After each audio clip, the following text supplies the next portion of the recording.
मैया धरिया तो दिहु मैया धर्मा करम करिया तो दिहु मैया धर्मा करम गुणवा चढ़ल माधयावसानी मैया गुणवा चढ़ल के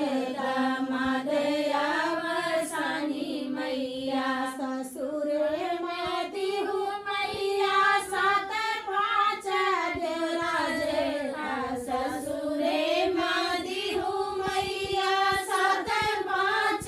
देवरा जेठा नैहरे में भैया से भतीजया वसानी मैया नैहर